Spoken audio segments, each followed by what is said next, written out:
Hola, mi nombre es Loli y con Carla queremos contarte con mucha alegría que ya salió el podcast Más Libre. Este proyecto surge porque desde nuestra profesión, la psicología, y desde nuestra fe católica, notábamos que nos suele faltar tiempo para escucharnos. Los meses pasan muy rápido y te encontrás en un lugar en el que no esperabas estar. Te sentís preso de la rutina que no te da espacio para responder a esos cambios que sabés que necesitas, pero te da miedo iniciar. Y es que todos llegamos ahí en algún momento. Es una buena señal, porque es el primer paso para iniciar este camino de la libertad. Queremos acompañarte y ser parte de tu proceso. Te dejaremos el link del primer episodio en show notes de este podcast. Podrás escucharlo en tu plataforma favorita. ¡Un fuerte abrazo! No manipular a la iglesia para llevarla a lo que nosotros queremos que diga, sino decir nosotros lo que la iglesia está enseñando. Buenas noches, bienvenidos al sexto episodio de La Conjura de los Tibios. Hoy nos acompaña Sam Rocha y también me acompañan mis compañeros habituales, Fer Vázquez y Marta Sánchez. Hola. Bienvenidos a este podcast. Nuestro invitado de hoy, el doctor Samuel Rocha, obtuvo su grado en Filosofía y Literatura Española en la Universidad Franciscana de Steubenville y después el doctorado en Filosofía y Educación por la Ohio State University con su disertación Education, Study and the Person, además de un gran trabajo como docente combinado con su pasión por la música. El día de hoy nos acompaña para hablar sobre varios temas que quisiéramos platicar. Doctor, bienvenido. Muchísimas gracias. La verdad es que teníamos inquietud de invitarlo ya hace mucho tiempo, porque bueno, como nuestro podcast es precisamente para hablar de temas que necesitan matiz dentro del cristianismo, que no son tanto una postura extrema o que necesitan ser sujetos de una distinción muy profunda, pues hoy quisiéramos que nos acompañara para platicar de varios temas. Y quisiera partir con uno que vi que sucedió hace unos días. Como somos también a veces interactuamos en Twitter, vi que hace unos días una persona entraba en polémica con usted porque él se animó a decir algo, mencionar un concepto que decía la herejía de la teología de la liberación. Sí. Y vi que, bueno, se puso muy interesante ahí el compartir, vamos a decirlo así, ¿no? Y bueno, usted le pedía como que argumentos, ¿no? Y fíjese, es un tema que, la verdad no sé por qué, pero muchas veces ha sido recurrente en nuestros diálogos. Este tema, ¿no? Yo creo que sobre todo porque estamos muy influenciados con la parte social, ¿no? Latinoamericana, esta parte tan centrada en el sentir del pueblo, tan centrada en nuestra experiencia de fe concreta latinoamericana, que, bueno, tanto Miguel como Marta y yo muchas veces hemos sido así también a veces acusados de ser teólogos de la liberación. Ajá, herejes, por hablar de algunos de esos temas. ¿Cómo es que podemos enfrentar a veces este prejuicio, ¿no? Bueno, primero que nada tendríamos que hablar de qué es la teología de liberación, pero sí, también claro, cómo enfrentar este prejuicio, incluso a hablar de ello, porque pareciera como incluso un tabú, ¿no? Uh-huh. Bueno, creo que es una pregunta, la pregunta así sola, ¿qué es la teología de la liberación? Es una pregunta que creo que tiene dos respuestas que se pueden hacer y a veces yo creo que los que hablan de la teología de liberación tienen una idea o la otra en mente, pero no muchas veces creo que es menos común en que tengan las dos. El primer sentido en que creo que uno puede hablar sobre la teología de la liberación es en su sentido eclesial y en su sentido episcopal. Muchos saben, ojalá que ya sepan, de Medellín y de Puebla. Si uno no sabe de Medellín en el 68 y de Puebla en el 79, uno no sabe nada y nada más se debe ir a las redes y leer un poco. Pero lo que a veces los que ya sepan de los documentos de esas conferencias en el 68 en Medellín, en Colombia, y claro, en el 79 en Puebla, en México, es que en el 55, yo creo, fue el primer congreso de CELAM. en Brasil. Creo que fue en Buenos Aires, no sé. En Sao Paulo. Sao Paulo, sí, eso es. Y esa conferencia, claro que cuando hablan del 68 lo ven y es apropiado de verlo como una cosa que pasó después del Vaticano II, ¿no? Y entonces en ese espíritu del Vaticano II podemos hablar y pensar de Medellín. Pero antes del Vaticano II, en los 50, fue el primer congreso y vemos que esa conferencia y esa voz latinoamericana es la voz, yo creo que muchos ya saben desde Europa, del Novo Theologie, de la nueva teología de Europa, que tuvo mucha influencia al Vaticano II. También a la misma vez había esa voz latinoamericana que si vas hasta el 1899, yo creo que fue el año en que por primera vez en Roma, el Vaticano por primera vez estaba hablando sobre cómo vamos a tener unas conferencias que están en las Américas propias, ¿no? Y claro que esta situación de la iglesia en las Américas es una situación colonial. O sea, la iglesia católica llegó a las Américas por el colonialismo ibérico, ¿no? Entonces, a lo largo de esa etapa de independencia, de revolución de ese siglo, a finales ya vemos al Vaticano tratando de pensar de las Américas no como una situación colonial, pero también una situación pastoral. Y creo que el siglo XX es el siglo en que la iglesia tuvo un cambio de su relación a América Latina, que lo vio de una forma pastoral en vez de solo verlo como una situación colonial. Y desde ahí, desde esa situación, yo diría, es de donde surge la teología de la liberación. En ese sentido, en el primer sentido, pero hay otro sentido también. El otro sentido es el sentido, yo diría, que es más teológico y quizás menos eclesial, que viene desde los teólogos y no necesariamente de los obispos y del Vaticano.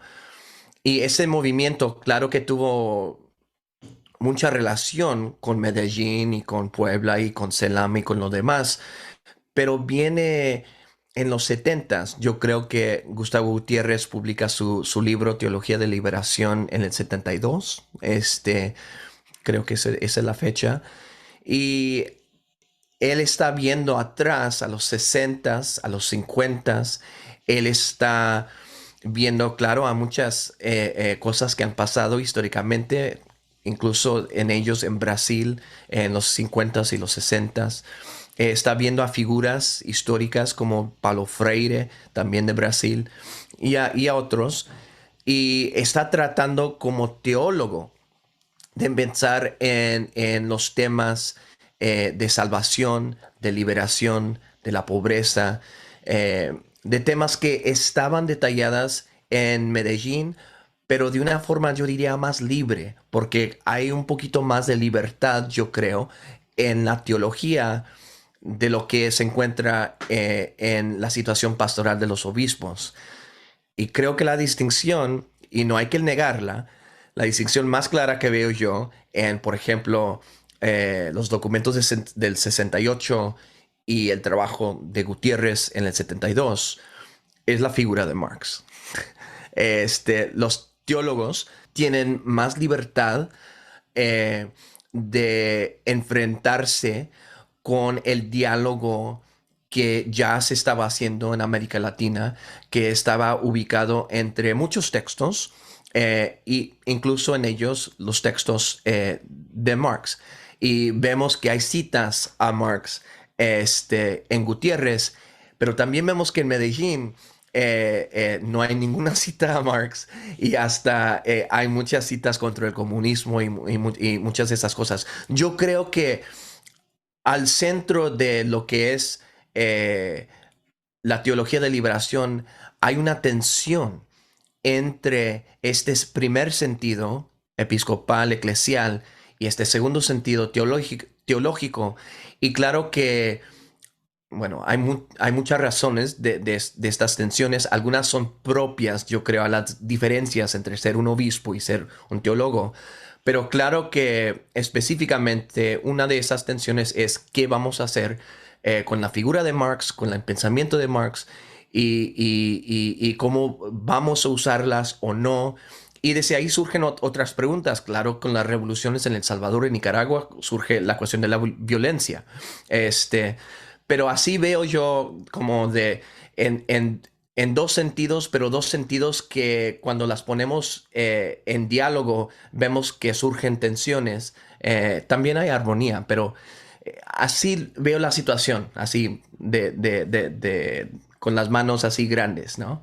Creo que alguna vez habíamos platicado en otro contexto, pero habíamos hablado de teología de la liberación y como que decíamos que no existe justamente una teología de la liberación, sino que son las teologías de la liberación, ¿no? Y que hay unas que son más ortodoxas y otras menos ortodoxas, unas tienden más a estar, pues sí, más en comunión con el magisterio y otras menos.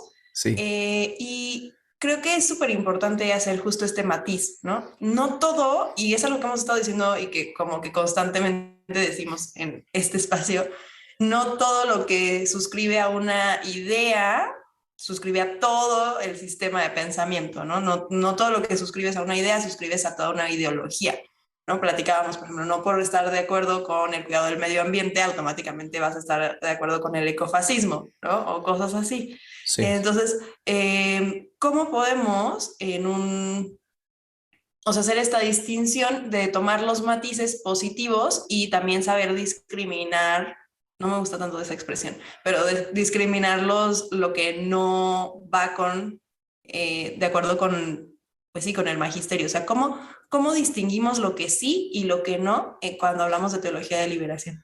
Pues yo diría que estoy completamente de acuerdo que hay teologías de liberación. Claro que traté de hacer como dos versiones, pero también hay diferentes magisterios. Y yo estoy hablando en su sentido canónico, ¿no? O sea, el magisterio local no es necesariamente el magisterio universal de Roma.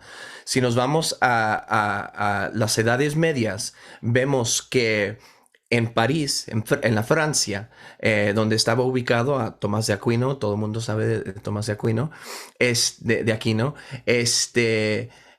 Aristóteles, el filósofo griego, bajo de algunos de los magisterios ahí locales, estaba bajo censura. O sea, no se podía leer a Aristóteles. Y Tomás de Aquino lo leyó como quiera. Y creo 2 años después de que había fallecido ya el santo Tomás de Aquino, hasta sus propios escritos, sus comentarios acerca de Aristóteles, también en el magisterio ahí local de París, el obispo ahí local, los puso bajo censura. Claro que ese magisterio no era el magisterio universal de la Iglesia desde el Vaticano, nada más se ubicaba precisamente en la Universidad de París, donde estaban leyendo. En las edades medias no todo el mundo andaba leyendo muchas cosas, ¿no? De tal manera, cuando pensamos sobre la relación entre un movimiento como la teología de la liberación, por ese mismo caso, cuando pensamos el primer sentido, el sentido episcopal, todos los documentos de Medellín, de Puebla, de Selam, de Aparecida, de Amazonia, no hay ningún documento ahí que existe fuera del magisterio. O sea, se pueden discutir, claro, se pueden hacer preguntas, se pueden hacer críticas, claro que están ubicadas en un contexto social y lo demás, pero uno no tiene que tener ningún pensamiento de que algo está mal aquí, ¿no? Y es un depósito muy grande de documentos. Yo sé de Medellín son 16 y no sé las cantidades exactas de los otros concilios. Acerca del segundo sentido de de teología, pero también hay mucha filosofía de liberación. Bueno, claro que Enrique Dussel es una persona con una relación muy diferente a la Iglesia Católica que Gustavo Gutiérrez. Gustavo Gutiérrez es un dominicano que trabaja dentro de la iglesia, es sacerdote, lo demás. Dussel es muy diferente. Creo que cuando estamos leyendo tenemos que hacer estas distinciones, tenemos que discriminar. Primeramente, yo creo desde el punto de vista del autor, pero también ahí desde el punto de vista de qué argumentos está haciendo. Hay un filósofo irlandés, yo creo, McCabe, que también es dominicano, que trabaja mucho con la relación entre Marx y Tomás de Aquinos. Es muy interesante. Lo trabaja dentro del discurso dominicano, dentro del discurso tomista, de una manera muy, muy interesante, muy radical para muchos. Y también una cosa más, con Gutiérrez.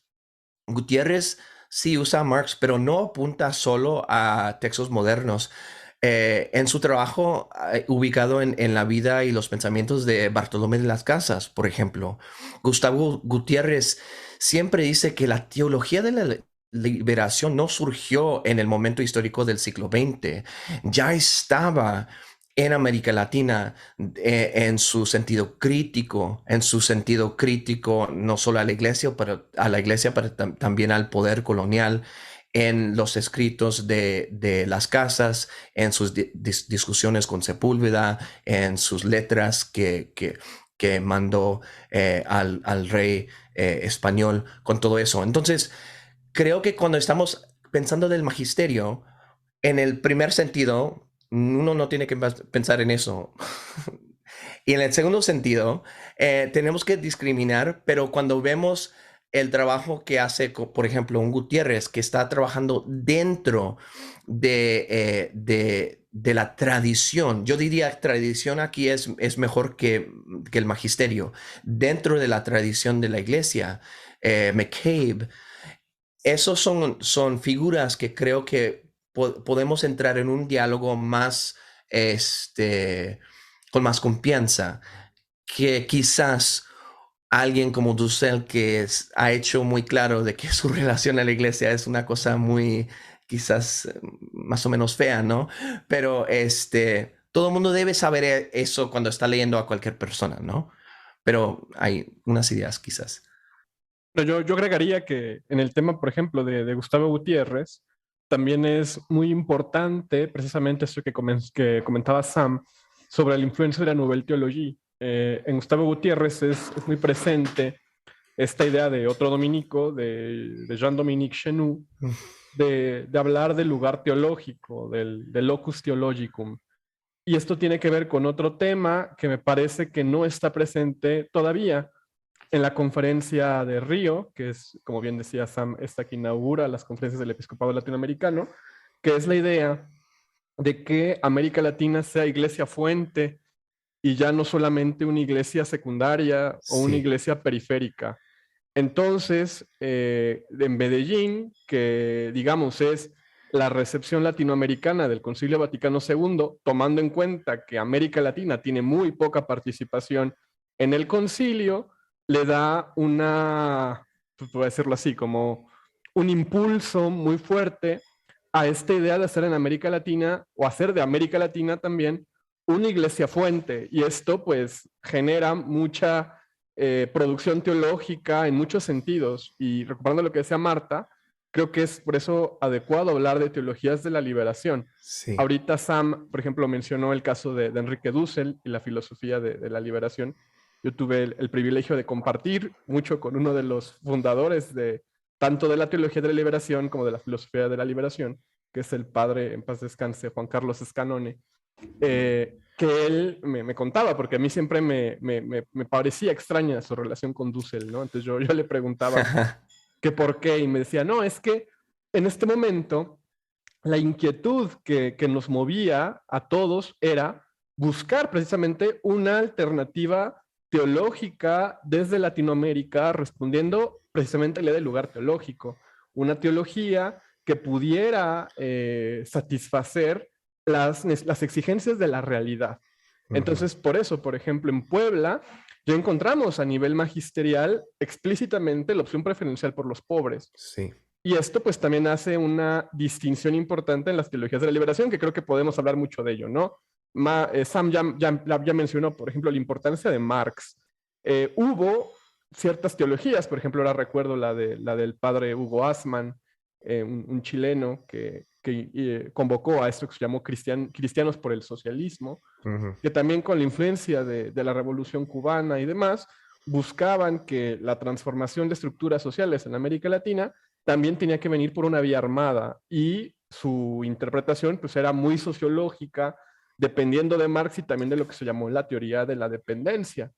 Y también pues hubo otras teologías que también se suelen catalogar dentro de las teologías de la liberación, como la hoy tan en boga teología del pueblo, que precisamente nace en Argentina a partir de la recepción que tiene en Argentina el Concilio Vaticano II, en particular la Gaudium et Spes y la Lumen Gentium, y el documento de Medellín. Este documento en Argentina, que hace la Conferencia Episcopal, es lo que se conoce como documento de San Miguel, donde participan Lucho Llera, Rafael Tello, Juan Carlos Escanone, Jorge Mario Bergoglio, etcétera, etcétera, y que desde ahí lanzan una hipótesis de una, digamos, teología situada en América Latina, con categorías que ya no dependan necesariamente de esta interpretación sociológica de la historia, que me parece que es quizás, voy a decirlo así, el pecado que escandaliza, y a mi manera de verlo de manera muy acertada, la heterodoxia que subsistía en estas teologías y que generaban demasiada polémica en muchas partes de América Latina, no solamente, digamos, en los focos, voy a decirlo, teológicos, donde emergían estas ideas, ¿no? Por ejemplo, aquí en México tenemos el caso de Monseñor Méndez Arceo, el que era obispo de Cuernavaca, el llamado obispo rojo, y que tiene pues un papel muy polémico en la historia del magisterio latinoamericano. Entonces, para seguir con la conversación con Sam, a mí me interesaría preguntarte, Sam, ¿cómo tú ves esta relación entre magisterio, lugar teológico, y la idea de que América Latina comienza a ser una iglesia fuente? Bueno, creo que esa idea de América Latina como una iglesia fuente es una manera más fuerte y que da más imagen a la distinción de la relación entre el Vaticano y América Latina, de una relación colonial a una relación pastoral, ¿no?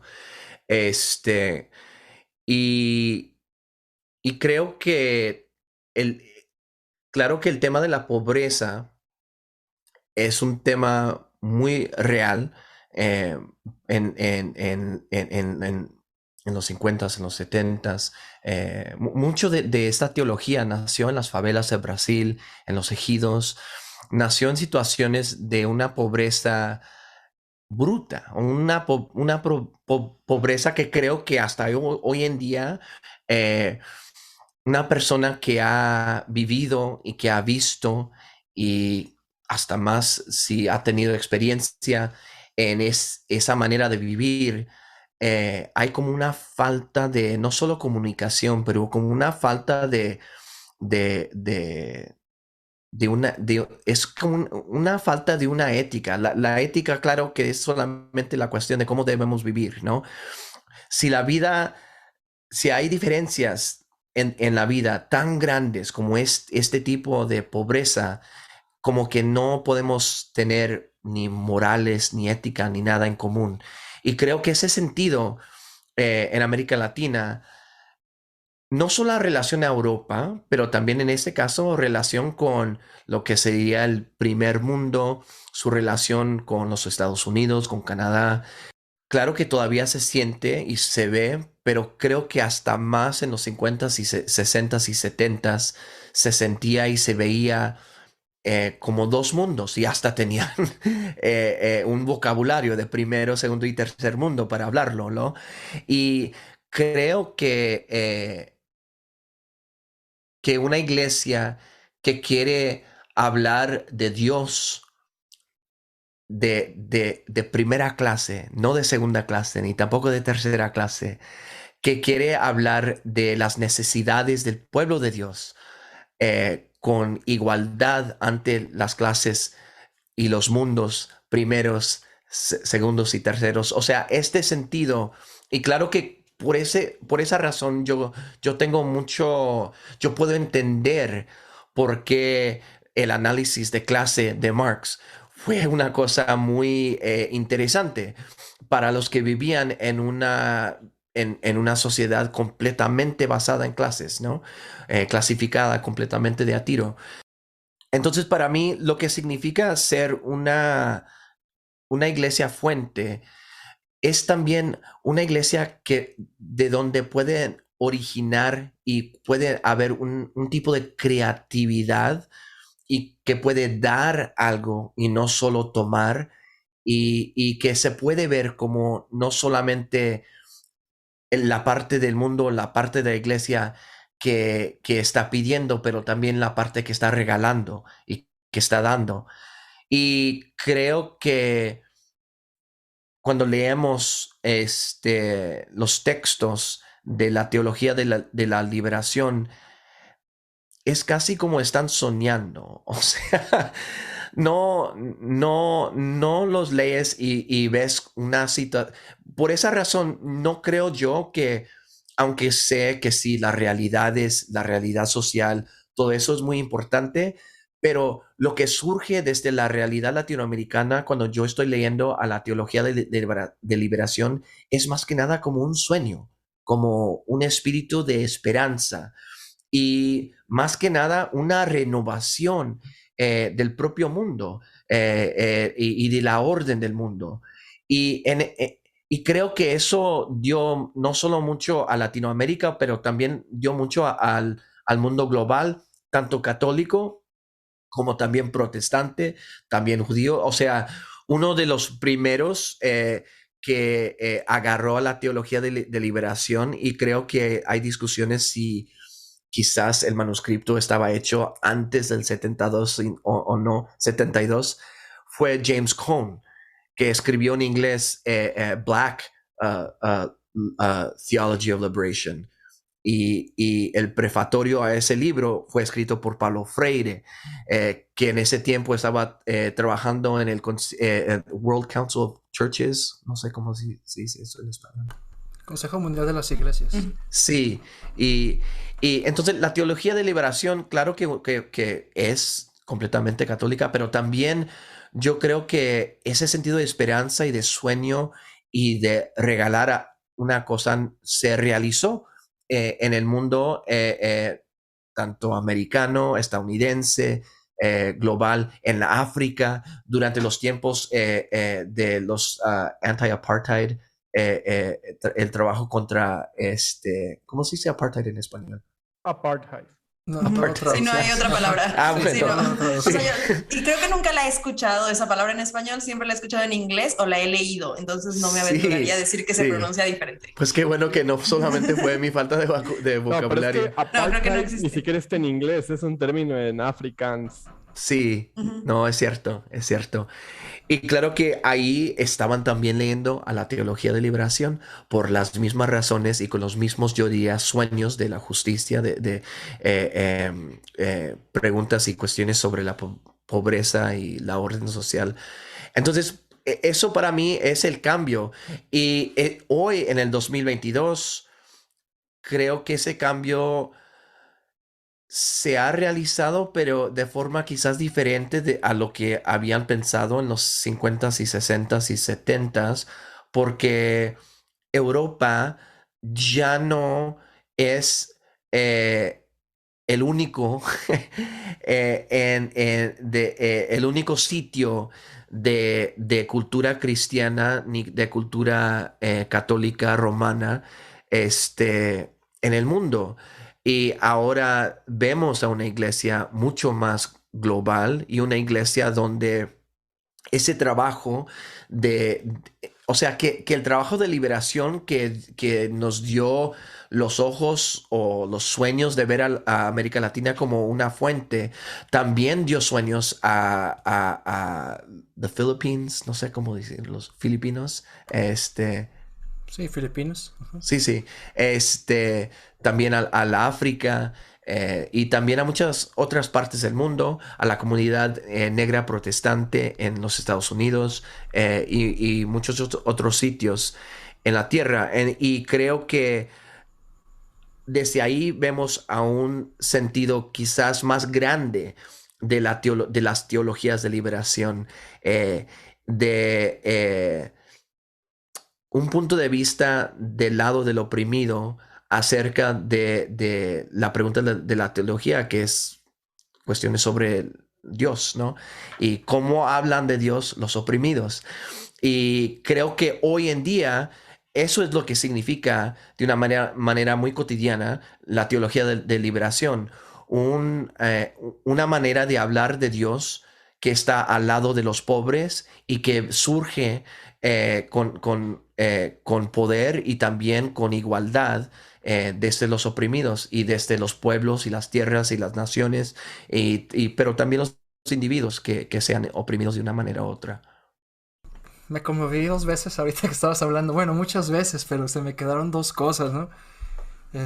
Sobre todo cuando hablabas mencionaste algo de la ética, acerca como del hecho de cómo debemos de vivir, pero Sí. también mencionabas esta pregunta de, bueno, ¿cómo es que podemos intentar cuestionarnos sobre la manera de vivir cuando hay personas que están sufriendo, ¿no? Las mínimas necesidades, o cómo yo lo extrapolaba un poco a algunas manifestaciones de cristianismo, tanto en nuestra iglesia como en, bueno, nuestra iglesia sobre todo a veces, en cómo a veces queremos esta primacía de la moral y primacía de la ética cristiana por encima a veces incluso de la dignidad de la persona y de la vida digna de la persona, ¿no?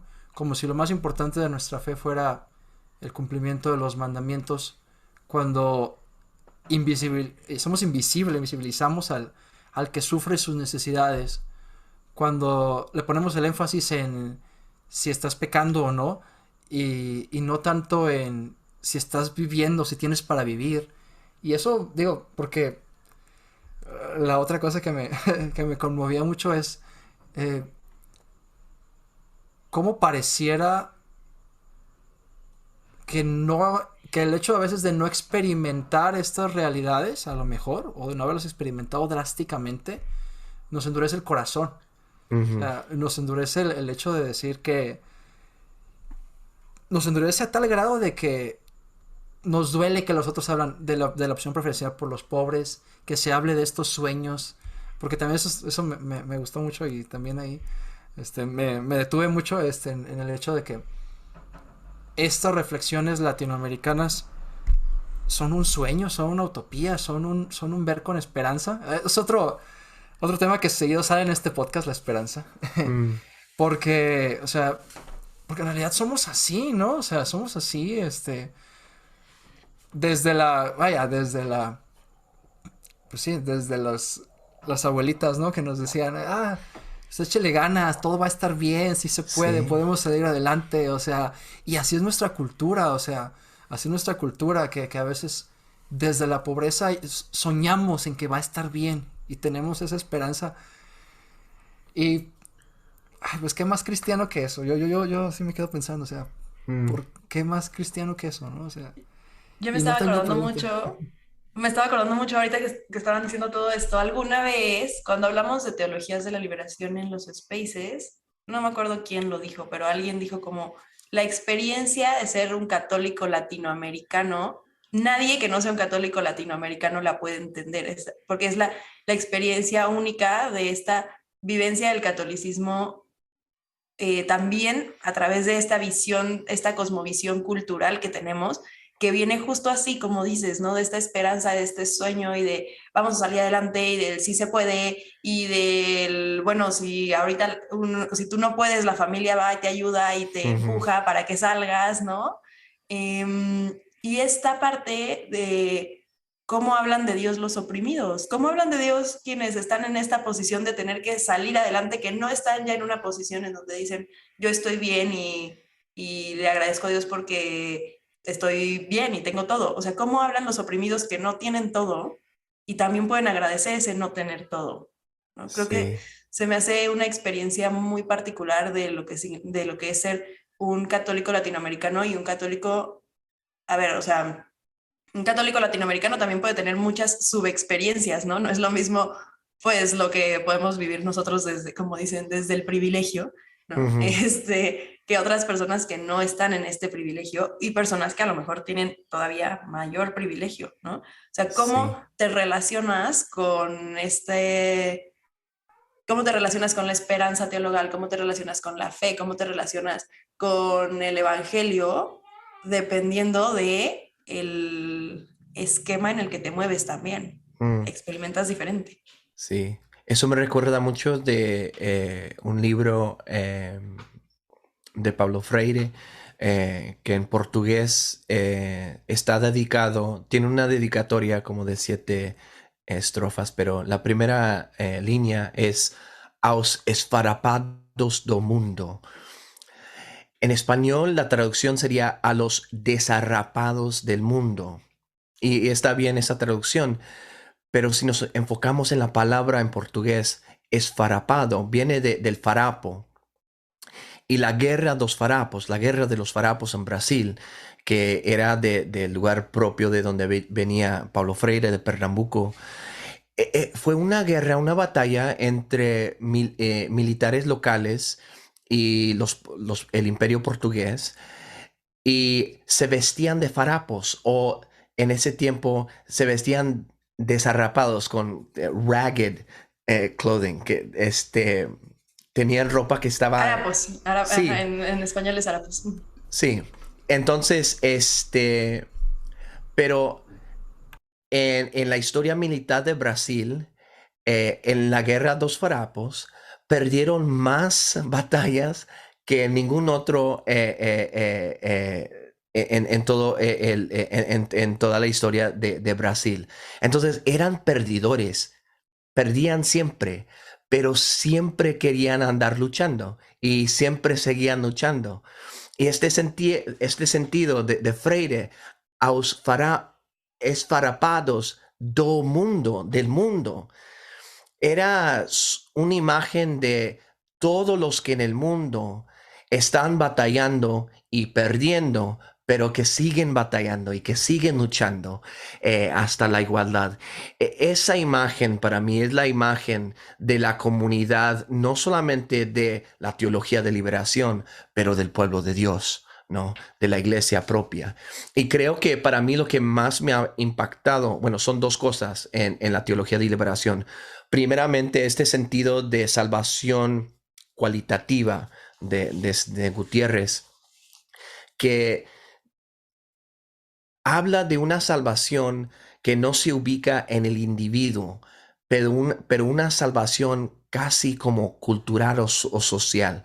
Un sentido de que no nos salvamos nosotros solos, nos salvamos como pueblo, ¿no? Y creo que esa idea de la salvación cualitativa mata al individualismo. O sea, es una cosa muy fuerte ante, yo creo, hasta los sentidos de izquierda que hablan de un individualismo, de los derechos humanos o cosas así. Ese sentido de salvación casi comunal, social, para mí es una herramienta muy, muy fuerte.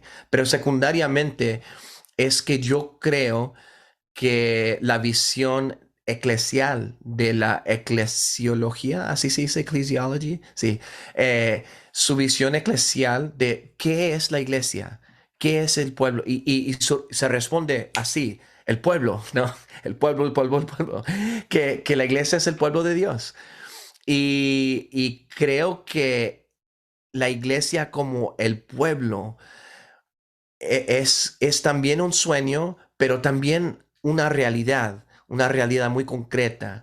Y y ese pueblo es el pueblo de los esfarrapados, ¿no? Ese pueblo de los que están luchando y batallando. Y cuando yo cuando yo leo a los evangelios, cuando yo leo a la iglesia en sus primeros siglos, así leo a la iglesia como esa comunidad de personas luchando, batallando, perdiendo, siempre perdiendo. Y creo que el triunfalismo católico es una idea tóxico para el cristiano. Y una de las cosas que la teología de liberación lucha en contra es este sentido triunfalístico del catolicismo.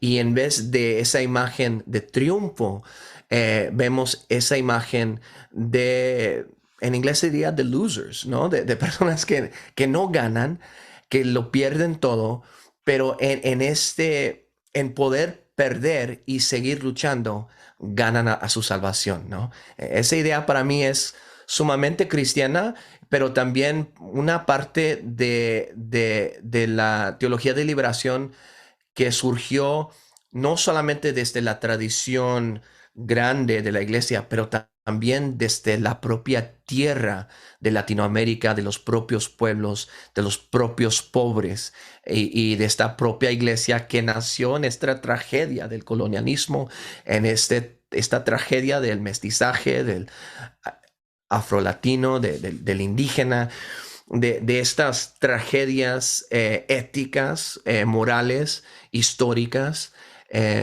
pero también donde se ubica el pueblo de Dios, donde vemos a Guadalupe, donde encontramos a Juan Diego. Muchos no saben que Juan Diego nació antes de que llegó Columbus.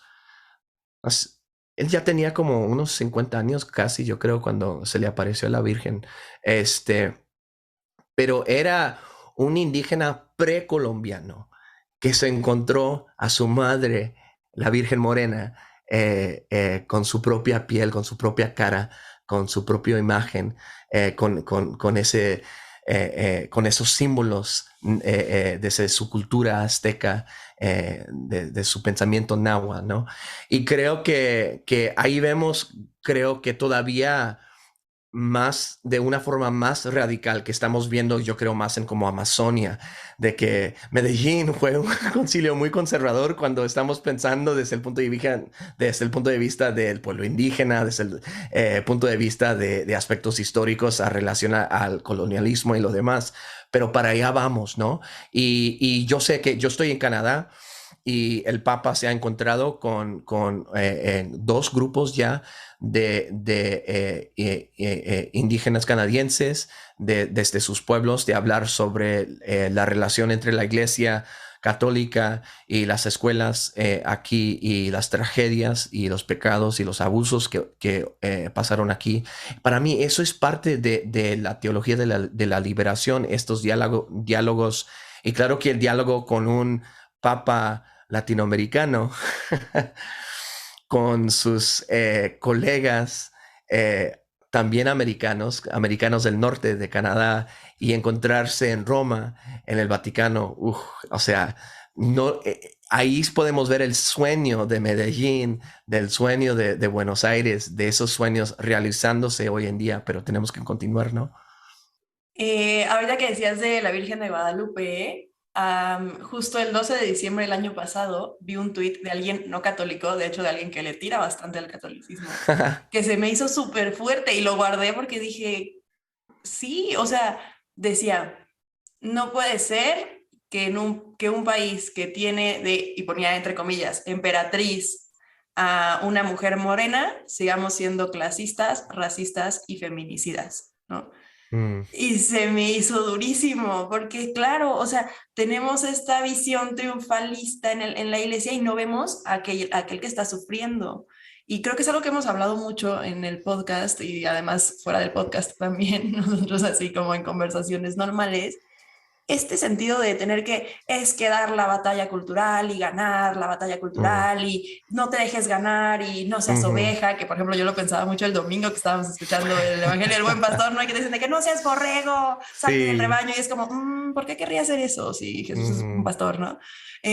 Pero este sentido como de sí, es que no te dejes ganar y no te dejes, a ver, no, o sea, todo lo que estamos llamados a hacer es así pequeñitos, ¿no? Y a ver, efectivamente San Juan Diego era una persona ya mayor cuando se le aparece a la Virgen de Guadalupe y de todas formas le dice, Juan Dieguito, el más pequeño de mis hijos, le habla en la pequeñez. O sea, ¿por qué queremos irnos a las cosas así enormes si Dios se va constantemente a la pequeñez? O sea, ¿qué más pequeño que la encarnación, no? Sí, he hablado muchas veces. Tengo un episodio en mi podcast con Vanessa Zuleta Goldberg en que hablamos sobre este tema. Mi abuelita jamás creo que la oí rezando a Dios. Siempre y creo que exclusivamente rezaba a Diosito. Y ese sentido diminutivo de Dios, pensamos de Dios como el más grande, y claro que es bien pensarlo, pero fíjate que San Agustín, al empezar sus confesiones, él se encuentra con esta pregunta de que Dios lo máximo, creo que la primera palabra en latín en Agustín es Magnus es Domine, ¿no? Grande eres. Pero desde lo grande que es Dios, Agustín se pregunta, pero ¿cómo que es que en el Evangelio dice que estás aquí dentro, que no es nada grande, que es una cosa, mi corazón está pequeño a comparación de lo grande que eres, de las estrellas, del mundo, del mar?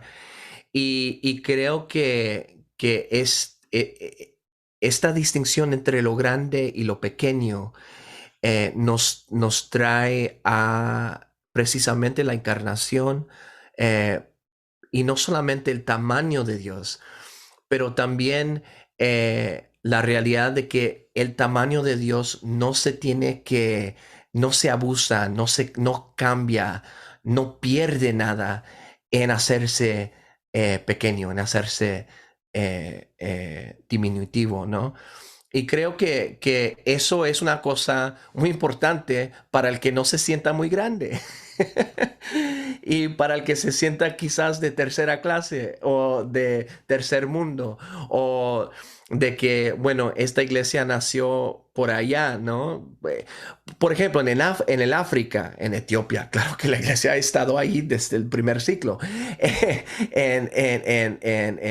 Pablo estaba en la Grecia, estaban en Corinto y en esas islas, estaba claro, también en Italia y en Roma, pero la iglesia aquí en las Américas es una iglesia muy joven, es una iglesia que no ha cumplido 1000 años, es una iglesia que nació desde una tragedia histórica en muchas maneras, pero que Dios se pueda revelar y que pueda ofrecerse en este sitio, con esta juventud y con esta falta quizás a comparación a otras tierras y a otros lugares, es un milagro muy bonito, ¿no? Ahora que Sam mencionaba esto de lo pequeño, recordaba el cántico de Zacarías, ¿no? El Benedictum, cuando dice, y a ti, niño, te llamarán profeta del Altísimo, porque irás delante del Señor a preparar sus caminos.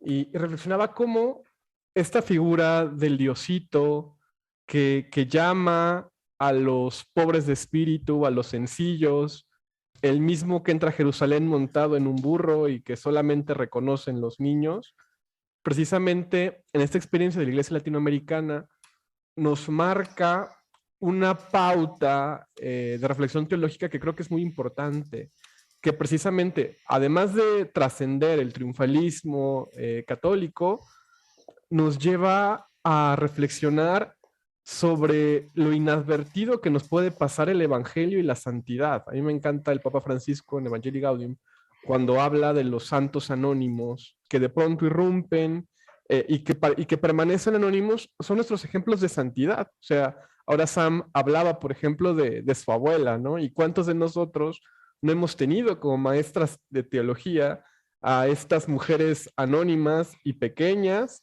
que son las que verdaderamente transmiten la fe, más que estas teologías académicas o estas pretensiones magnificentes de evangelización, que a veces son proyectos muy ambiciosos, pero que su impacto evangelizador es pequeño comparado con este evangelio de los pequeños que se transmite de una manera connatural y con una gracia espléndida.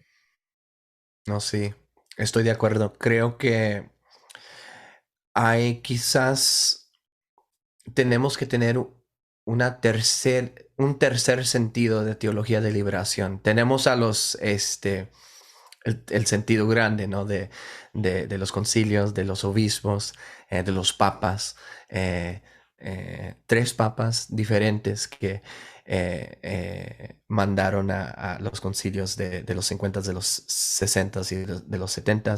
Y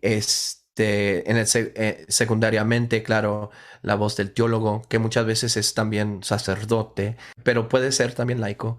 Pero creo que la tercera voz es una voz muy importante que quizás no se ha realizado por completo, pero es la voz laica y la voz normal, la voz cotidiana.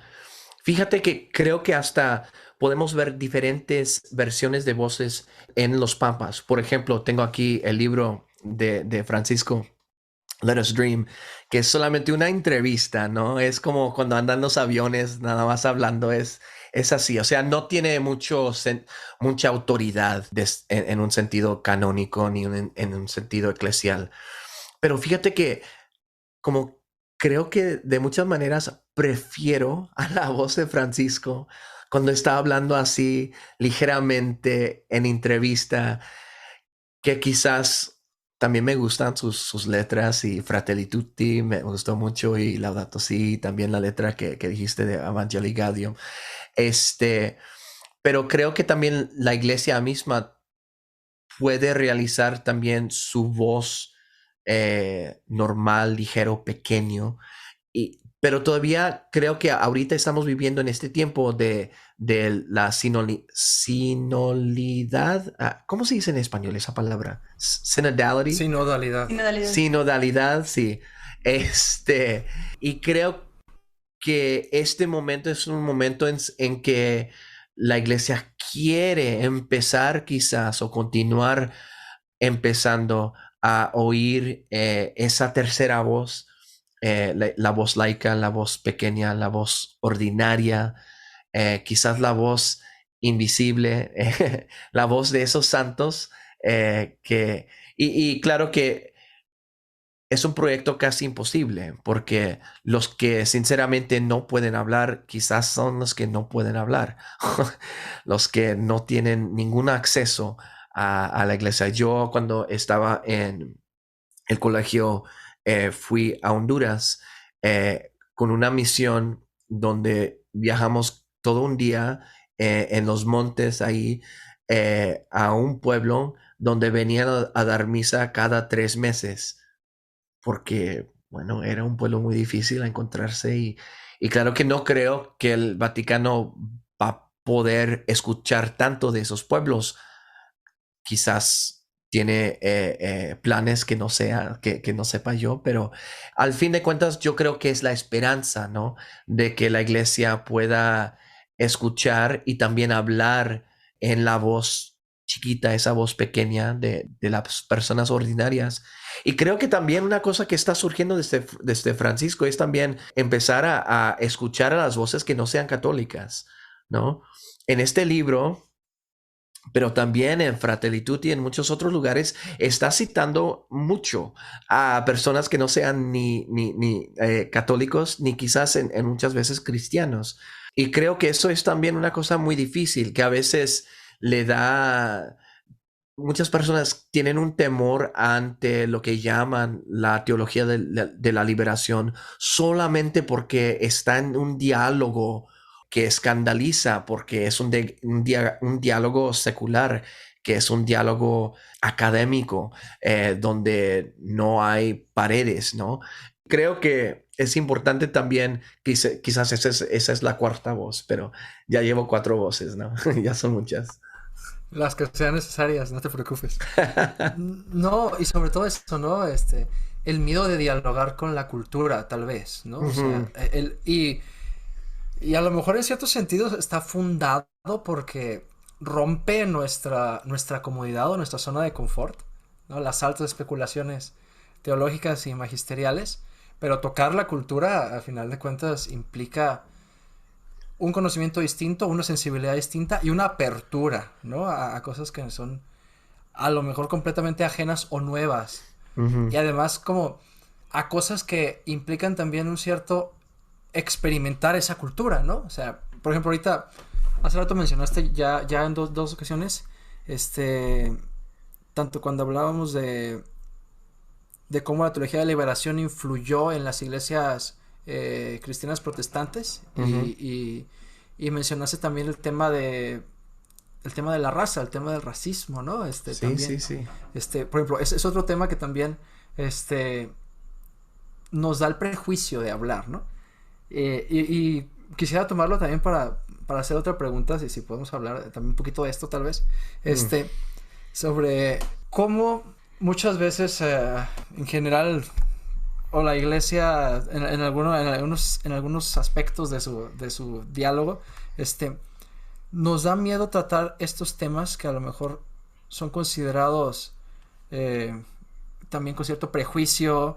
Comentabas al inicio que pareciera como son temas de progresismo, de izquierda, de hablar de raza, hablar de racismo, hablar de discriminación, hablar de homofobia, hablar de, o sea, estos temas medio ambiente, o sea, que mucha gente los etiqueta como de en ese sentido, ¿no? Con esas etiquetas peyorativas. Sí, feminismo, o sea, género, todas estas cosas, sí, o sea, ya mencionamos varias veces esta crítica al poder, ¿no? O sea, esos temas que son tachados así. Veía el otro día que comentabas, no sé si también como entre broma y serio, que sobre tu dominio de LeftCat, ¿no? Algo así. Sí, lo compré, sí. Sí, o sea, que comentabas que compraste un dominio LeftCat. $28, ¿no? Sí. Sí, entonces esperamos este tema de el catolicismo de izquierda o el catolicismo frente a los temas de izquierda o una izquierda católica. Sí. ¿Cómo abordarlo? ¿Qué retos nos implica?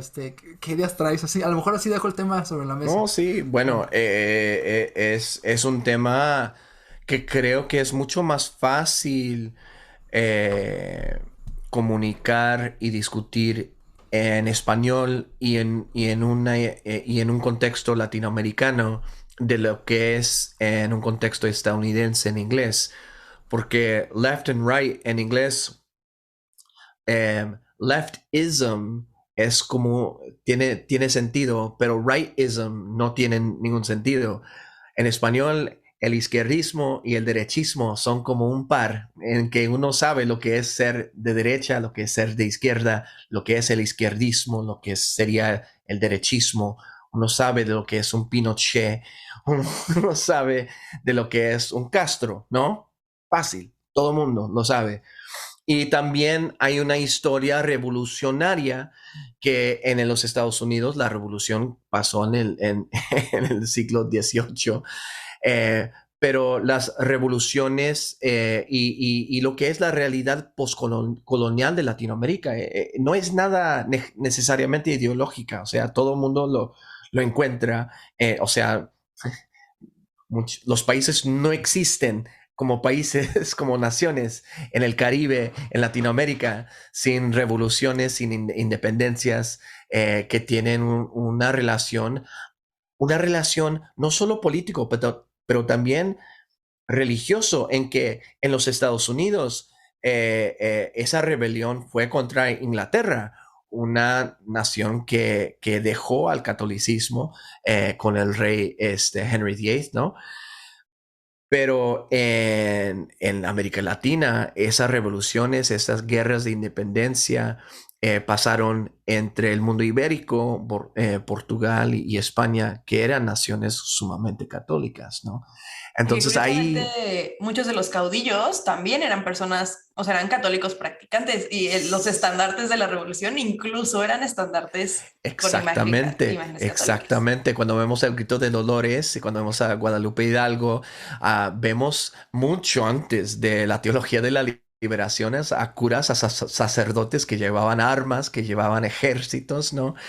Entonces creo que para mí eso me relaja bastante para hablar de izquierda y de izquierdismo, porque se supone, yo creo, de que un latinoamericano que ha estudiado historia y que sabe un poquito de las realidades desde el punto de vista de estos continentes y de estos países, puede ver que, claro, que tenemos que no podemos caer en un derechismo cristiano. Y la nación de México es una nación muy, creo, interesante, porque claro que tenemos la guerra de independencia que pasó mucho antes de mucho del resto de Latinoamérica, pero también pasó la revolución de 1910 y vemos un secularismo que entra a esta sociedad mexicana donde no es un sacerdote católico contra un rey católico, sino que tenemos al porfiriato en contra de las monjas y de los sacerdotes de la iglesia. Una cosa que es muy importante es que hay una competencia hoy en día de cómo debemos dar a esa narrativa de esa historia en México. Fue totalmente un izquierdismo secular contra un derechismo católico. Yo no creo que eso es la historia correcta, pero esa es la historia que se está dando, no solamente en México, pero también se está usando muchas veces en las leyendas de los cristeros en los Estados Unidos. Los cristeros Justo eso. fueron completamente rechazados en Roma. La violencia de los cristeros lo trataron completamente o sea, completamente lo sacaron de la iglesia. Justamente creo que hasta podemos ver a muchos de los cristeros que estaban peleando y armándose y matando a gente y todo lo demás, que hasta los expulsaron, los excomunicaron.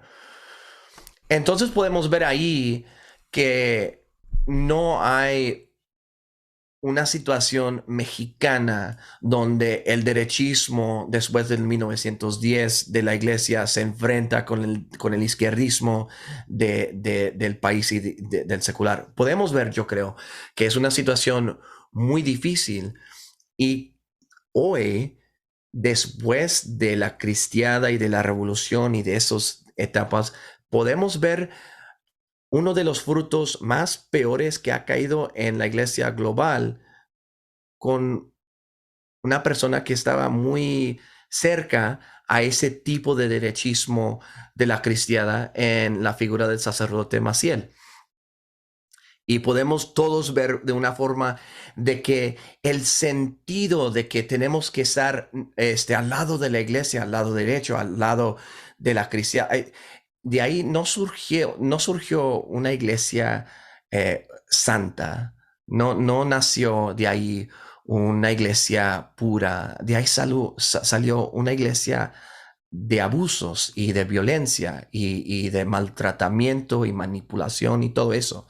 Entonces creo que la situación, y claro que hay incluso otros grupos que podemos ver en Chile, podemos ver en Colombia, también lo podemos ver en Brasil, pero hay otra historia en Latinoamérica de grupos como de Acción Católica, por ejemplo, en Brasil, que fueron una parte muy grande de la fundación del Partido Laboral, del Partido de los Trabajadores en Brasil, que se levantaron por la alfabetización. En Brasil uno no podía votar si no podía pasar un examen de alfabetización. Entonces Freire con el soporte de su obispo, que ahora, ¿quién fue su obispo? No me acuerdo. Creo que va a ser santo. El obispo de Freire. ¿Fue Elder Camara? Sí, Helder Camara, sí. Él iba a las favelas de Brasil a enseñar a alfabetizar, no solamente para que pudieran leer, pero para que pudieran votar, ¿no?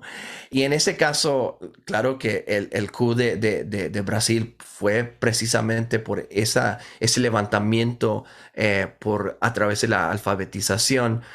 Pero ese movimiento se basó mucho en el trabajo contra los nazis de personas como Emmanuel Mounier, el fundador de Esprit en la Francia, de muchos otros de Europa que se consideraban socialistas o socialistas democráticos.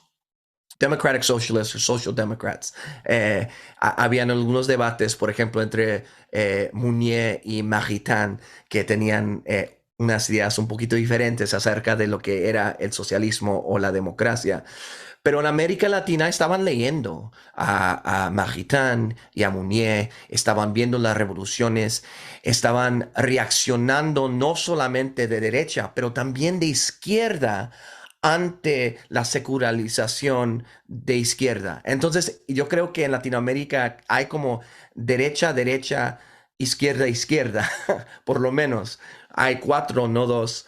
Y claro que uno tiene que clarificar de que el izquierdismo, que yo pienso es un proyecto político para el católico, es el izquierdismo católico.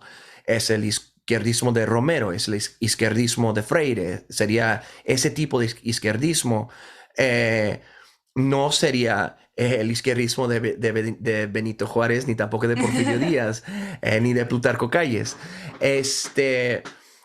Y claro que los enfrentamientos entre esos tipos de izquierdismos, bueno, hay mucho que discutir ahí, y la izquierda no es una cosa fija, ni todos están de acuerdo ahí. Hay una figura que creo que es también muy interesante de Cuernavaca. Creo que estaba bajo el obispo que mencionaste antes, el obispo rojo, que era la figura de Iván Illich. Iván Illich era un sacerdote, un cura, que trabajó en Cuernavaca en lo que se llama el CIDO, que es el Centro Intercultural de Documentación. Y él ahí enseñaba español a norteamericanos de Canadá y de los Estados Unidos, pero también enseñaba cultura y también enseñaba teología e historia también. Y él era muy interesante porque él no se veía ni se reconocía como un izquierdista, no se veía como marxista, no se veía como parte de la teología de la liberación, pero por su parte tenía una relación muy crítica a los obispos de Canadá y de los Estados Unidos, y trabajaba muchas veces en contra de ellos. Él tiene un ensayo que se encuentra en las redes, se llama To Hell with Good Intentions. La traducción que vi en español no está muy buena, pero To Hell with Good Intentions es un ensayo de una charla que dio a unos misioneros en que les dijo: váyanse para atrás, no vengan aquí a México. La ironía es que él tampoco era mexicano por su nacimiento, o sea, él era europeo de la Austria e Italia. Pero él es para mí un tipo de izquierdismo que ni se ve como izquierda, pero claro que estaba en diálogo con Freire y con muchos otros que veían a los cambios en Latinoamérica, las revoluciones, sí, pero también yo diría los movimientos populares. Todo el mundo quiere hablar de la violencia de las revoluciones, y claro que eso se tiene que hablar, pero no tanto andan hablando de la educación popular. Tampoco andan hablando tanto sobre los movimientos populares de comida, de alfabetización. O sea, la iglesia tenía las manos en todo eso, y creo que sería un fracaso total en América Latina más bien, de dejarse ir a un derechismo que ha fracasado en estos días, especialmente en México, pero también en otros casos. No queremos ser, yo creo, la iglesia ni de Pinochet, ni tampoco de Maciel. Y claro que no queremos no tener iglesia al estilo de muchos pensadores y autores seculares. Entonces nos encontramos en un lugar diferente que rechaza tanto al derechismo fascista, pero también rechaza el secularismo, pero también tiene un corazón muy abierto a cuestiones del feminismo, de la ecología integral, del colonialismo. Yo creo que del racismo, muchos piensan que el racismo, especialmente en contra de la gente negra, africana, solamente existe en los Estados Unidos, pero no se realizan que muchos más de los esclavos que venían del África fueron a América Latina, Veracruz, en toda la costa de Brasil, y el afrocaribeño, pero también el afromexicano, el afrobrasileño, el afrocolombiano, quizás ellos son los más oprimidos y los más olvidados en la mente sociológica latinoamericana. Y entonces yo creo que ahí tenemos que entrar con corazones muy abiertos. Y para mí eso es lo que implica un izquierdismo cristiano, un izquierdismo católico, que en los Estados Unidos es un proyecto casi nuevo, porque nunca se ha existido que los Estados Unidos han estado en una guerra contra la Rusia ya por mucho tiempo. Entonces para ellos the Red Scare es una cosa que ya lleva mucho tiempo. Pero no creo que en América Latina es necesario de que se haga una cosa nueva. Nada más se tiene que unir a los que están haciendo el trabajo y que han hecho el trabajo, y quizás de corregir a esa mala historia por ejemplo, en México, la diferencia entre la guerra de independencia, la revolución y lo que pasó después. Pero es una cosa, yo creo, no difícil de hacer, porque hay un vocabulario. No he tenido aquí que matarme de tratar de hablar del rightism, leftism, no, o sea, ese vocabulario ya se puede usar, y tanto como hay vocabulario, también hay movimientos y hay ejemplos y hay historia. Entonces, así lo veo. Lo que yo quiero hacer en inglés y en Canadá y en los Estados Unidos es casi como abrir su conciencia a la realidad de que ya ha existido este tipo de izquierdismo, este tipo de socialismo. Y hay otros. Hay otro que va a ser santo del África, Nyerere, que de Tanzania. Fue el primer presidente de la nación de Tanzania, y él hasta escribió un documento sobre el socialismo. Tiene una palabra africana, no me acuerdo, bueno, no es africano, es de la lengua ahí regional, pero Ujamaa creo que es la palabra. Pero es su sentido de un socialismo que no surge desde Marx ni de Europa, pero que tiene los fines de muchos de los socialismos globales, pero es muy anticolonial, claro, en su situación del África y de Tanzania en su época del siglo XX. Y él va a ser un santo, yo creo, un día en la iglesia. Es un blessed, no sé, ¿es bendecido? ¿Cómo se llamaría en español? Beato. Beato, sí, es beato. Y hay otros, pero lo que yo siempre quiero decir es que el izquierdismo, el socialismo católico cristiano no es nada nuevo. Y los que mejor recuerdan esta idea y estos movimientos sociales creo que son latinoamericanos. Bueno, por lo menos así fue como yo los encontré. Pero creo que en Latinoamérica, especialmente en las clases altas y altamedias, hemos construido una historia un poquito diferente sobre esos movimientos, y en unas veces no hemos distinguido el izquierdismo secular con el izquierdismo católico. pero creo que con el tiempo y con el estudio siempre se puede corregir la historia, no es nada difícil de hacer. Y tenemos a personas como estamos hablando de como Rodrigo Guerra, que ahora está en Roma, que saben esta historia muy, muy bien, y hay otros en la escuela, en la iglesia que lo saben también, pero tenemos que continuar a decir y a compartir esa historia.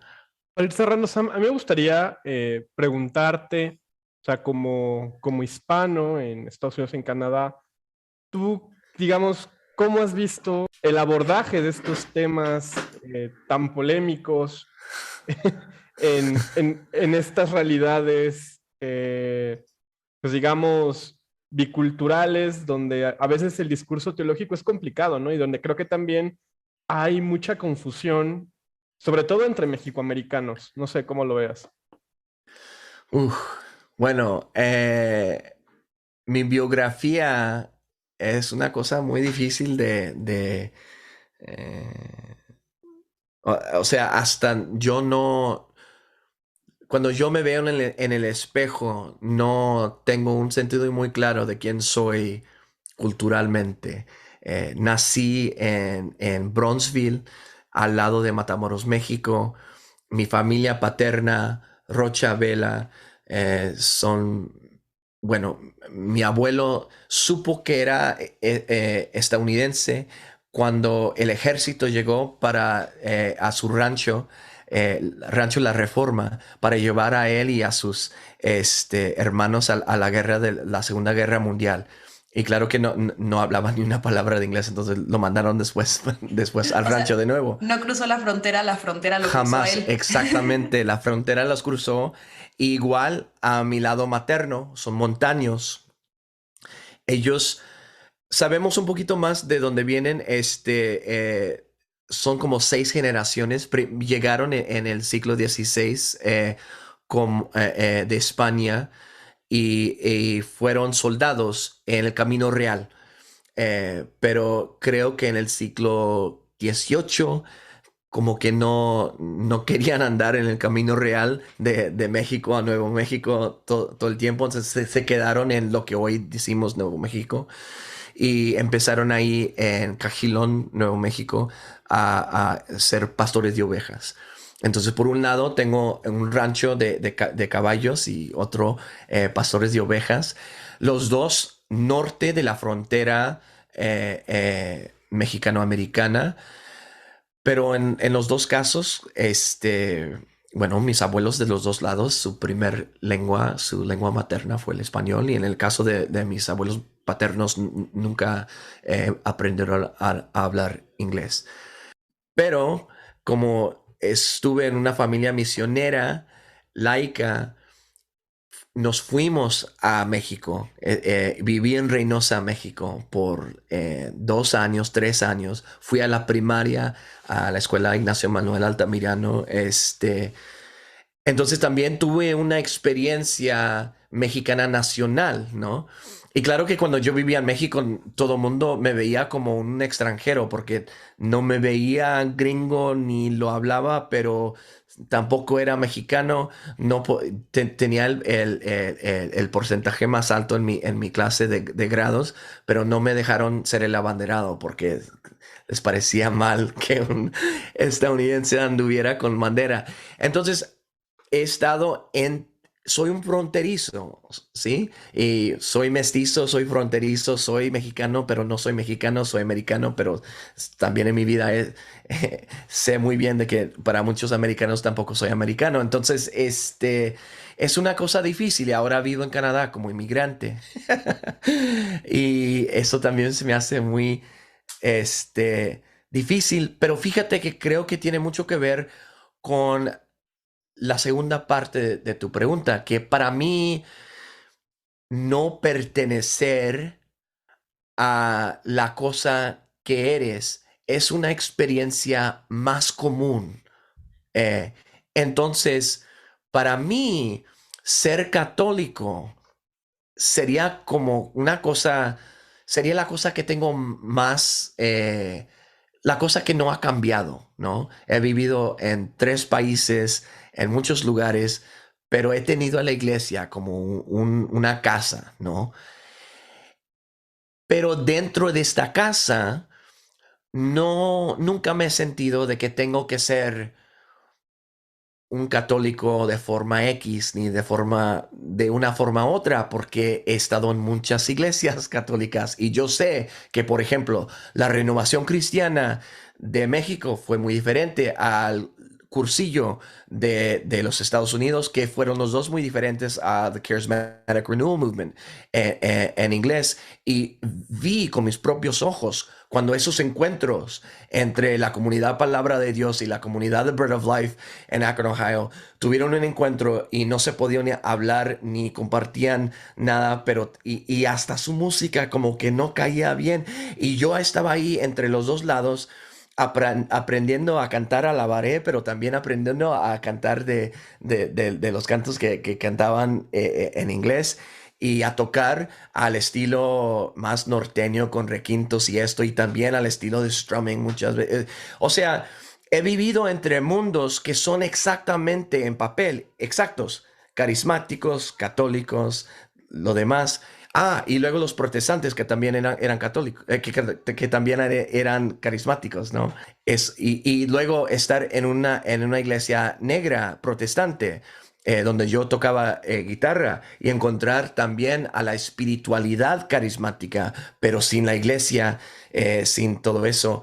Lo que estoy diciendo es que en mi vida, se me ha hecho más normal no tener a una normalidad en mi relación a las cosas que siento que son las más claves, las más íntimas de mi vida.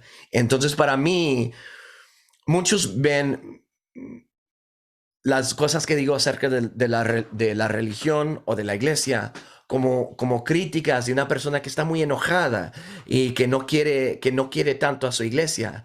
Pero para mí lo siento interiormente más, que es que yo siempre he sido así con todas las cosas, con mi cultura, con mi música, o sea, no soy una persona que no he tenido quizás la oportunidad de pertenecer a un lugar o un pueblo de una manera muy fija o de muy estable. Pero de esas faltas ha surgido un poder de poder pensar o de poder imaginar o de poder estar fuera sin irse, ¿no? De poder viajar, pero ponerse en un lugar fijo donde donde no se tiene que mover. Y eso ha sido mi relación a la Iglesia Católica. Y claro, que mi rechazo a Maciel y Pinochet es una cosa muy dramática, pero yo fui a Franciscan University of Steubenville. O sea, yo conozco muy bien a la cultura conservativa en los Estados Unidos del catolicismo. Lo he visto con mis propios ojos. Ha sido mi casa. Y entonces, claro que esas críticas son críticas que surgen desde un movimiento crítico, pero tampoco siento que me echan por fuera, porque sé que hay muchas iglesias, porque sé que hay muchos movimientos, porque sé que hay muchos aspectos culturales. Entonces, por eso me he dejado por el estudio, por las experiencias, por viajar un poco, por estar en diálogo con personas como ustedes y los demás, de abrir. Y siento que esta apertura es una cosa, al fin de cuentas, con el favor de Dios, que puede ser bueno y sano para una persona que vive en un mundo que creo que más y más nos está pidiendo, o quizás nos está tomando nuestras identidades fijos, ¿no? Y nuestras pertenencias tan fijas, y nos va a dejar atrás si no podemos estar en un diálogo muy amplio y muy abierto. Entonces, así es la forma en que yo entro a esas discusiones sobre el izquierdismo, el socialismo, el catolicismo. Es parecido quizás a lo que es ser un mexicano-americano viviendo en Canadá. O sea, es una cosa un poquito difícil y claro que no me deja hacer muchas cosas. Todo mundo que está escuchando este podcast puede escuchar, porque yo también me escucho, que no ocupo el español como lo podía ocupar, como en un tiempo lo podía hablar, pero ahora jamás lo hablo. Entonces, ¿qué voy a hacer? Pero aquí ando tratando así. Entonces, sí te baja algunas cosas, pero también te da otras, ¿no?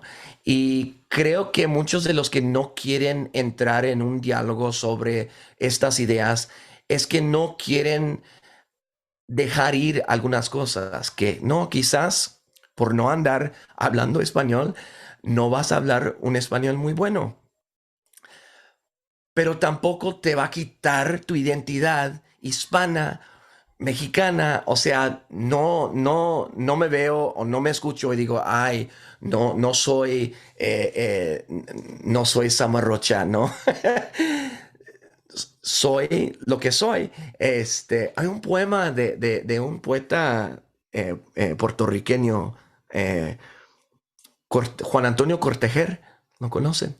Eh, Dice, no tengo madre ni padre, ni a la escuela mando hijos. Hombre no soy, pero tengo nombre y apellido, ¿no? Ese tipo de sentido quizás es el sentido que siento por mi formación, por mi experiencia, por los detalles de mi vida, pero esos también aparecen, yo creo, en el sentido de que llevo en mi catolicismo público, en el carácter de lo que hago. Bueno, hasta andar como músico, académico, católico. ¿Qué es todo eso? Bueno, para mí el qué es todo eso es lo que soy. Entonces aquí ando. Creo que es muy el espíritu de la conjura de los tibios, de no somos de uno ni del otro, somos politically homeless y en muchos sentidos, ¿no? O sea, creo que lo dices y creo que todos nos podemos identificar, a lo mejor no tanto con la parte de la doble nacionalidad, ¿no? Y de esta identidad doble, pero... Quizás triple. Un día. Ajá. Sí, sí, pero creo que sí es muy el espíritu de la conjura de los tibios y creo que también es lo que varias de las personas de nuestra audiencia nos han dicho, ¿no? Como de Ah, qué bien. que no se sienten como que se pueden identificar con una sola postura ideológica o con una sola, porque dicen, no, es que, o sea, estoy de acuerdo con esto, pero también con este otro tema y quiero verlo desde todas las perspectivas, ¿no? Sí. Y poder justo generar este diálogo que luego nos dicen despectivamente que somos tiendipuentes, ¿no? Y pues sí, pero pues es generar estos espacios de diálogo y de apertura a ideas y a identidades diferentes. No, qué bueno, qué padre. La verdad es que sí, justo lo que decía Marta, yo creo que todos nos estábamos sonriendo ahorita que compartías un poco tu manera de ser, porque en realidad sí nos identificamos mucho en ese sentido. Sé que también los que nos escuchan. A lo mejor para ir cerrando un poco, porque la verdad es que la plática está muy interesante y pudiéramos seguirle, pero quisiéramos ir cerrando. Justo lo que decía Marta ahorita, uno de los temas que a veces nos critican a los que nos gusta no ser tan radicales, sino matizar los temas, es de tender puentes, ¿no? Me gustaría a lo mejor que desde tu perspectiva y ya ahondando un poco en lo que nos has dicho, ¿cómo tender puentes con estas realidades tan distintas de las que hemos hablado hoy? Que hemos hablado de muchas cosas hoy. ¿Cómo enfrentarse a tender puentes con realidades que son distintas, que me interpelan, que me cuestionan, que son difíciles de abordar? ¿Cómo poder hacerlo? A lo mejor sin miedo, y también a veces pues sabiendo distinguir lo que me aporta, lo que no. ¿Qué consejo le darías a alguien para tender esos puentes? Bueno, la metáfora del puente siempre creo que es una metáfora muy rica, pero tampoco una metáfora muy específica. Claro que cuando uno tiene un ejército que quiere atacar a otro lugar, tienes que tender puentes, ¿no? Para llevar a tu ejército, para llegar. Entonces, creo que un puente tiene que llegar con una especie de confianza, ¿no? O sea, creo que antes de que queremos construir puentes, tenemos que construir un tipo de confianza, un lugar donde se puede construir un puente específicamente para poder abordar ideas y para compartir. Yo creo que la metáfora que prefiero es la metáfora de la mesa, ¿no? Y claro que es una metáfora muy religiosa, del altar. Nos encontramos en la misa, enfrente de una mesa. Y creo que esa metáfora quizás creo que es mejor para mí porque hay como dos ensayos de Benedicto XVI cuando era Ratzinger, que fueron dos encuentros entre obispos y teólogos. Fíjate que creo que desde ahí saqué los dos sentidos de la teología de la liberación. Y en los dos encuentros, Ratzinger, el cardenal, tenía que responder a la pregunta que si los teólogos tenían que hacer caso a los obispos y si los obispos deberían hacer caso a los teólogos. Y hacer caso, bueno, de manera más directa, era parte de eso, era la historia de que hemos discutido de la teología de la liberación y de esta distinción entre los obispos y los teólogos, de los laicos. Y él dijo que todo se puede discutir, no hay nada que no se puede hablar si nos encontramos en discusión familiar. Regular familial discussion es del ensayo. Y creo que esa relación familiar en que nos podemos encontrar en una mesa donde podemos discutir, este es el tipo de encuentro que prefiero a la metáfora del puente, porque en la mesa, o sea, no hay nada más que hacer en sentarse en una mesa que comer, que compartir, jugar un juego, algo así. Pero no tiene como, el puente es una cosa donde vas marchando, vas viajando, te lleva. Es un encuentro muy técnico, yo creo, para mí. Para mí, el encuentro en la mesa es un encuentro más personal, más familiar. Y creo que cuando vemos a la iglesia, hay muchos que dicen, yo no me siento en esa mesa. No me siento en esa mesa. Y hay otros que están diciendo, bueno, quizás no estamos de acuerdo, pero aquí estoy sentado y no me voy a ir, pero siéntate y vamos a discutirlo, ¿no? Y creo que el llamado de una iglesia de hoy, la llamada de Francisco, es que todos se deben sentar y se deben sentir de que se pueden sentar y se pueden encontrar sentados. Pero hay un grupo que están diciendo que jamás se van a sentar en esa mesa si esa persona o esa ideología o ese libro está sentado en esa mesa. Pero fíjate que sentarse con una persona no implica obedecerla, ni tampoco implica estar de acuerdo con él o con ella. Es solamente sentarse. Entonces, para mí, es una cosa muy fácil. Uno se debe sentar con cualquier persona que lo invita, ¿no? Es como una ética de hospitalidad, ¿no? De si te invitan, te sientas y ahí ves lo que se puede hacer. Y quizás al sentarte, realizas que hay menos en común de lo que pensabas anteriormente. Pero cuando te sales de ese encuentro, desde el punto de vista de esa experiencia de división, esa experiencia de completamente una falta de acuerdo, por lo menos esa división surge de esa mesa, de ese encuentro, de ese diálogo auténtico, ¿no? Y para mí esa metáfora, pero también es lo que como católicos hacemos. Cuando llegamos a la misa, fíjate que, y esto lo estoy diciendo desde el sentido histórico, cuando Fidel Castro fue a misa y se encontró frente a la mesa, él lo encontró como un bautizado, como todos nosotros, igual a Pinochet. El Juan Pablo II le dio comunión a Pinochet, ¿no?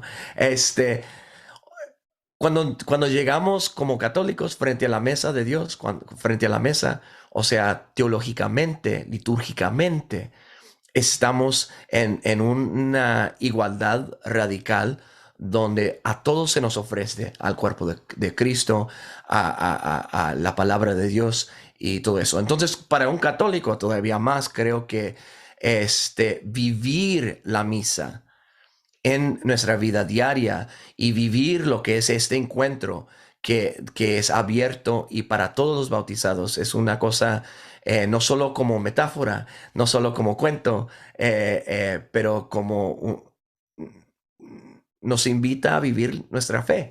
Y si lo creemos, creo que lo tenemos que vivir. Cada vez que grabamos siempre me quedo como... O sea, al final siempre me quedo como que esto lo tengo que llevar a la oración. Y así, entonces, pues, otra vez, como en todos los episodios, creo que esto también lo tenemos que llevar a la oración y hacerlo vida, ¿no? Que no se quede aquí como en una discusión meramente intelectual y académica, ¿no? Sí. Pues mira, nosotros tenemos la tradición de que al final de cada episodio recomendamos algo, lo que sea. Puede ser una canción, un libro, una encíclica, lo que tú quieras, pero una recomendación para los que nos están escuchando. Qué interesante. Quizás dos.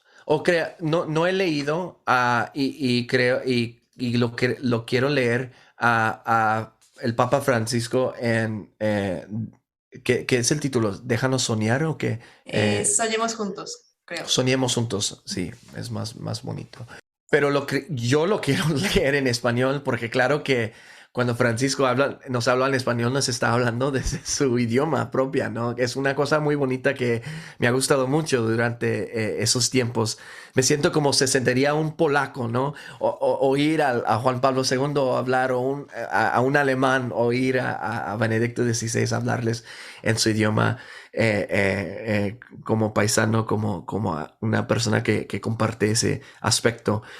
Aunque sea argentino, no importa, ¿no? Y creo que este libro, tanto en inglés, pero siento que sería todavía más impactante en español, nos habla con esta voz chica de un papa muy grande, ¿no? Que está en todas las redes y en todo el mundo.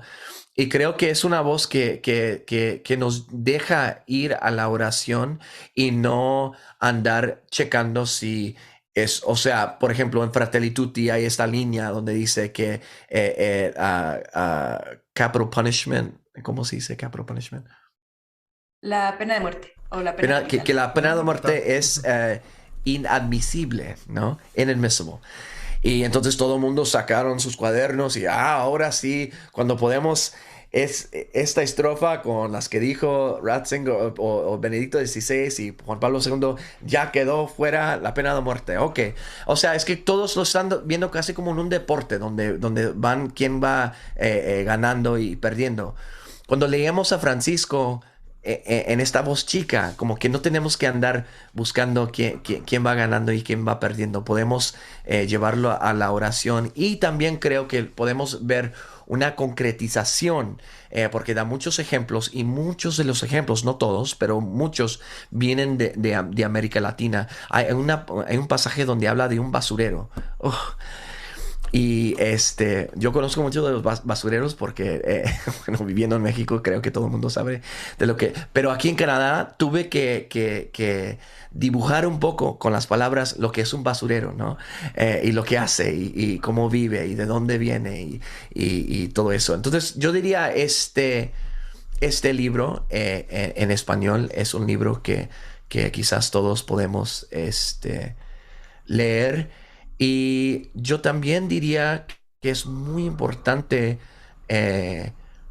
leer y pensar con la poesía latinoamericana.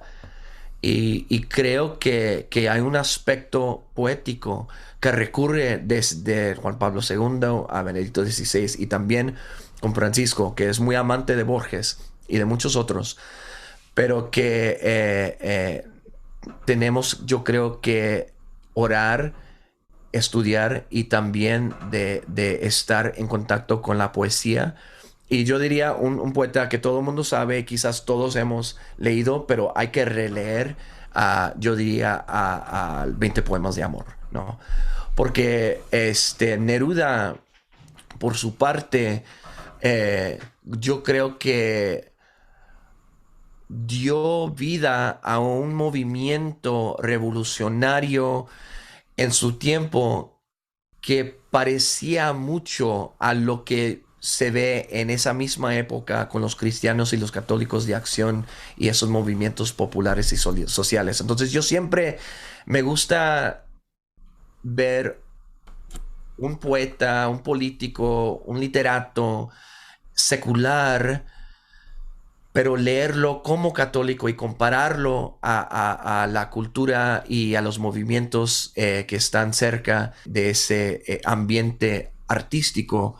Y eso me ha dado mucha vida. Tiene un pasaje en Para que tú me oigas, donde dice, a ver si lo recuerdo, llanto de viejas bocas, sangre de viejas súplicas, no me abandones, compañera, sígueme, compañera, en esta ola de angustia, ¿no? Y esta figura de la ola de angustia y el sentido del amor que no dice, vámonos de aquí y vamos a triunfar en un lugar separado o vamos a huirnos de este abandono. No. El sentido del amor de Neruda es, ámame, sígueme y acompáñame aquí en esta ola de angustia. Aquí vamos a fracasar, a morir, a luchar, pero no nos vamos a ir y vamos a estar juntos.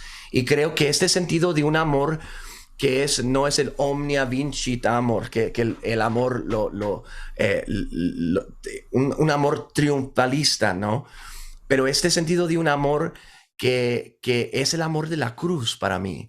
Es la ola de angustia. Hasta después de la resurrección, Cristo vino con sus heridas. No se salió de las heridas cuando vino después de su resurrección. Entonces, esa metáfora, esta realidad de las heridas de Cristo, de esta ola de angustia, de la idea de un amor que no trata de triunfar sobre lo que nos da las heridas, pero acompañar este acompañamiento, creo que es muy importante. Entonces, Neruda, 20 poemas de amor, y si no los quieres leer todos, por lo menos lee Para que tú me oigas, ¿no? Súper. ¿Ustedes, Fer, José Miguel? Yo voy a recomendar un álbum, un disco de Cristóbal Fons, este cantante jesuita, que tiene un álbum tributo a Esteban Gumucio, que él pues, es uno también de los grandes poetas, músicos de la canción latinoamericana, que se llama Tú, mi hermano. Les recomiendo sobre todo la primera canción de este álbum, tributo de Cristóbal Fons a Esteban Gumucio, que la primera canción es homónima del álbum. Fer. Yo vengo hoy más, no doctrinal, pero sí más pastoral.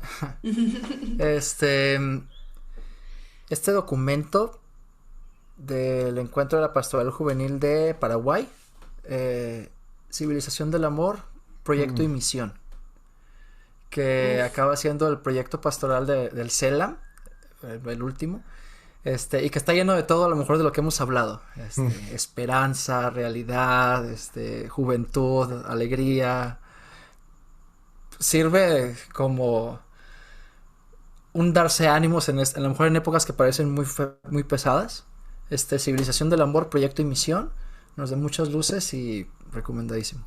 Súper, yo siempre doy recomendaciones rarísimas, pero son dos también. La primera es un libro que lo pensé mucho todo el tiempo que estuvimos en la conversación. Estuve pensando mucho en este libro que leí en la universidad, que se llama El despertar de México, episodios de una búsqueda de la democracia. Es de Julia Preston. Me gusta mucho cómo habla de todo este proceso formativo que ha tenido, o sea, políticamente México, pero creo que también se puede distinguir ahí con cierta, si lo vemos con cierta mirada, se puede distinguir como este proceso también hasta cierto nivel espiritual e ideológico de la gente en México, ¿no? Y la otra, que también la estuve pensando todo el tiempo que estuvimos platicando, es, y seguramente ya la han escuchado, pero la canción de Latinoamérica de Residente. Sam, muchas gracias por tu tiempo. La verdad, fue una conversación que nos encantó a los tres. Yo sé que a nuestros escuchas también les va a servir mucho. Muchísimas gracias por tu tiempo. Si puedes compartirnos cómo te encuentran en redes sociales, para que chequen también tu trabajo, te sigan. En Twitter estoy en samrocha.com. Entonces es nada más Sam Rocha y luego DOTCOM. Y mi sitio de web es samrocha.com. Y ahí pueden encontrar bueno, tanto mi biografía como algunos libros, algunos discos y otros proyectos también el podcast. Y tengo también un Substack que se llama Dilexi Mundum. Y ahí escribo como cada mes, o a veces 2 veces al mes. Pero también pueden encontrar esos enlaces en Twitter, también en samrocha.com. Bueno, pues de parte de los anfitriones de La Conjura de los Tibios, muchas gracias por habernos escuchado y nos vemos para el siguiente episodio. Fer Vázquez aquí, gracias. Gracias, buenas noches. Gracias, descansen. Muchas gracias.